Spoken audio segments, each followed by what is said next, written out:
বাংলাদেশ ব্যাংকে রীতিমতো জনগণের টাকা হরিলুটের একটা মহা উৎসব চলতেছে। আমরা কিছুদিন পর পর দেখি না যে আমানতকারীরা ব্যাংকে যায় হামলা করছে, বাংলাদেশ ব্যাংকের সামনে আন্দোলন। এগুলো কেন হয়? অথর্ব সিস্টেম বা অথর্ব ব্যবস্থাপনার কারণে হয়। একটা মানুষ দীর্ঘদিন টাকা জমায়, এফডিআর করে অর্থাৎ ফিক্সড ডিপোজিট করে, যাতে দুঃসময়ে সেই টাকাটা সে পায় এবং সেটা দিয়ে তার প্রয়োজনীয় কাজকর্ম সারতে পারে। একইভাবে মানুষ ডিপিএসও করে এই কারণে যে বিপদে আপদে যেন ওই ডিপিএসটা একটা মোটা দাগে তার একটা ভালো উপকারে আসে। কিন্তু দিন শেষে গ্রাহক যদি সেই জায়গায় প্রতারিত হয়, তাহলে বাংলাদেশের ব্যাংকিং সিস্টেমের উপর সাধারণ মানুষের কি আস্থা থাকবে?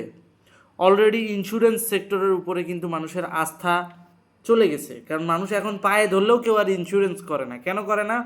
কারণ 10 বছর ডিপিএস দেওয়ার পরে সেই টাকা তুলতে গেলে যেই পরিমাণ ঝামেলা পোহাতে হয়, ওই ঝামেলা পোহানোর থেকে ওই টাকা দিয়ে গরু ছাগল পালা অনেক ভালো। এখন সাধারণ মানুষের চিন্তা ভাবনা হলো এরকম।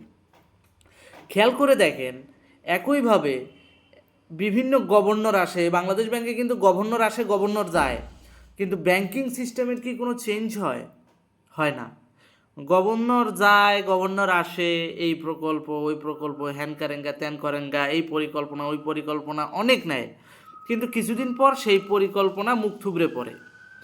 যেমন আমাদের অনলাইন ব্যাংকিংয়ের কথা যদি বলি, অনলাইন ব্যাংকিংয়ের ক্ষেত্রে খেয়াল করে দেখবেন একমাত্র বিকাশ ছাড়া প্রত্যেকটা অনলাইন ব্যাংকিং কিন্তু মুখ থুবড়ে পড়ার মতো অবস্থা।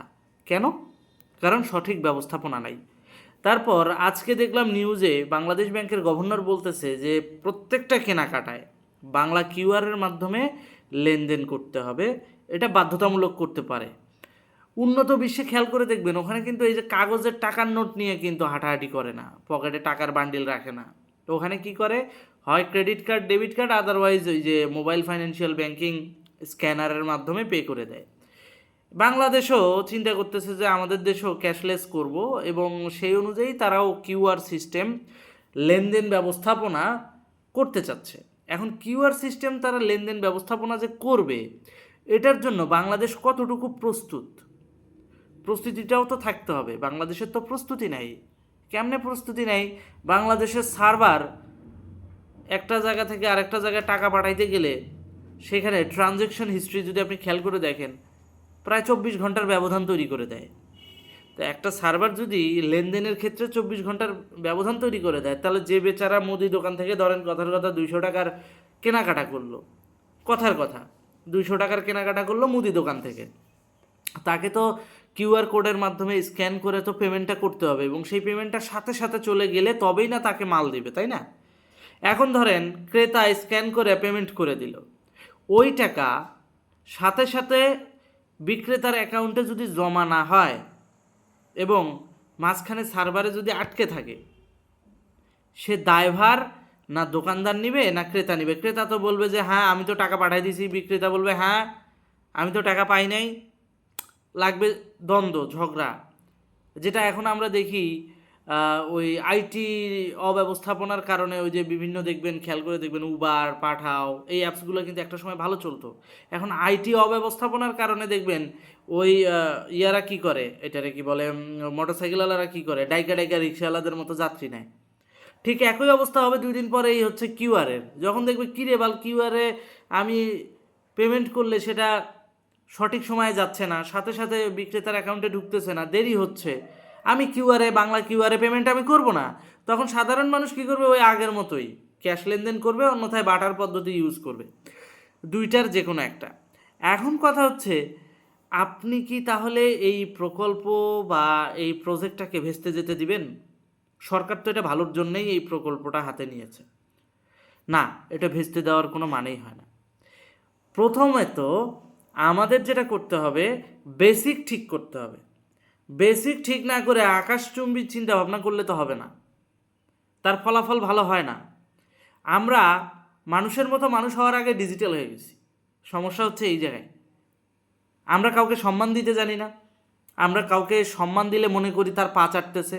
যেমন পার্শ্ববর্তী দেশ, প্রতিবেশী দেশ, মিলে ঝুলে যদি আমি কূটনীতিটাকে ইউজ করতে পারি, তাহলে আমার ওদের সাথে তো ঝগড়া করার দরকার নাই। কিন্তু এইটাকে এক শ্রেণী বলবে কি, যে ভারতের পা চাটতেছে, কিন্তু ডিপ্লোমেসি কিন্তু ন্যাশনালিজমের জায়গায় কিন্তু ঠিকই আছে। বাংলাদেশও তার স্বার্থের বাইরে কোনো কাজ করবে না, ইন্ডিয়াও তার স্বার্থের বাইরে বাংলাদেশকে কিছু দেবে না। তাহলে কেন এই জিনিসটাকে আমরা মিসলিড করতেছি বা অপব্যাখ্যা দিচ্ছি? তার মানে কাজ ঠিক আছে, আমাদেরই চেঞ্জ হইতে হবে, আমাদের বেসিক মনন, বেসিক চিন্তাধারাটাকে আগে ঠিক করতে হবে। ঠিক একইভাবে আমাদের কিউআর কোডে লেনদেন করায় অভ্যস্ত করতে হলে আমাদেরও আগে ওই সার্ভারটা ঠিক করতে হবে, যাতে করে সাথেরটা সাথে, যেমন আমরা ক্যাশ লেনদেন করার সময় কি করি, আপনার কাছ থেকে আমি 200 টাকার প্রোডাক্ট কিনছি, 500 টাকার নোট দিয়েছি, আপনি আমাদের 300 ফেরত দিয়েছেন, তো ঠিক সেই রকম সাথেরটা সাথে যেন হয়ে যায়।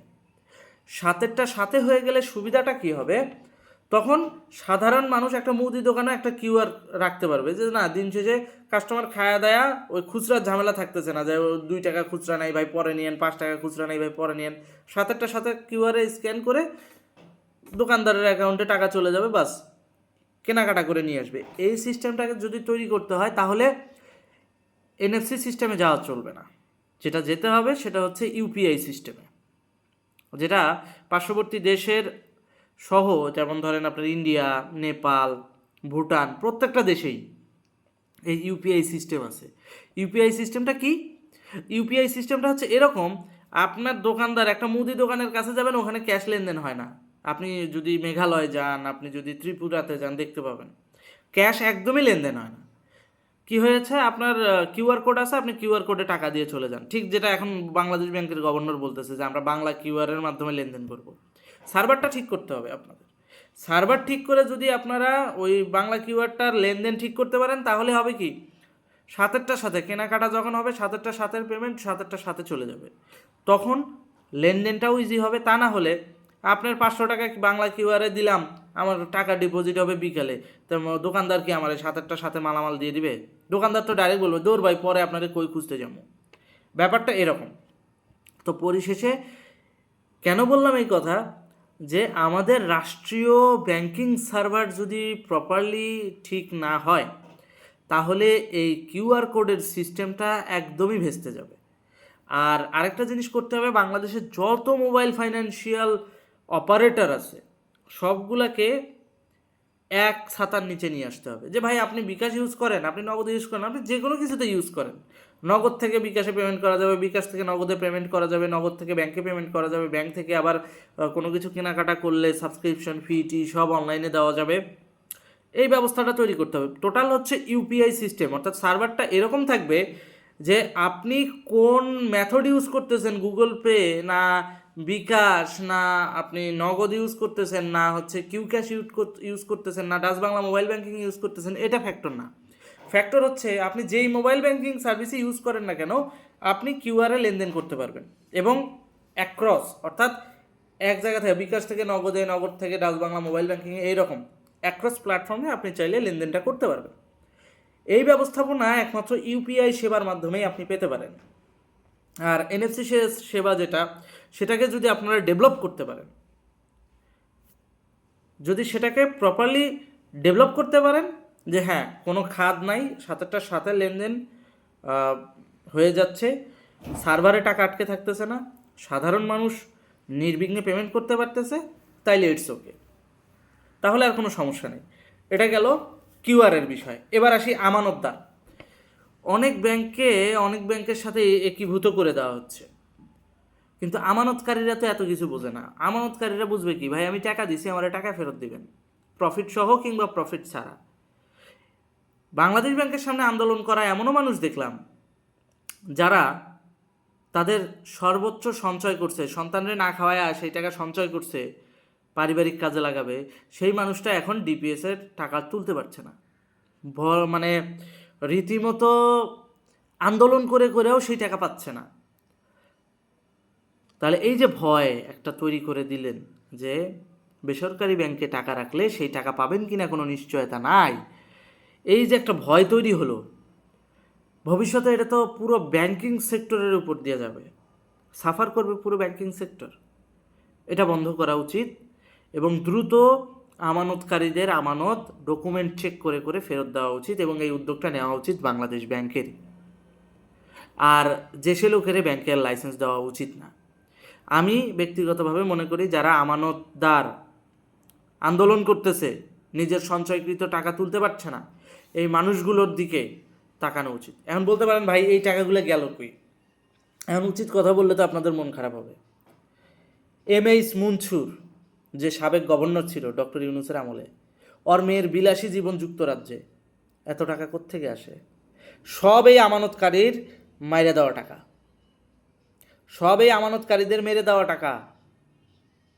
এইচ মুনছুরকে ধরেন, পেয়ে যাবেন। ধন্যবাদ।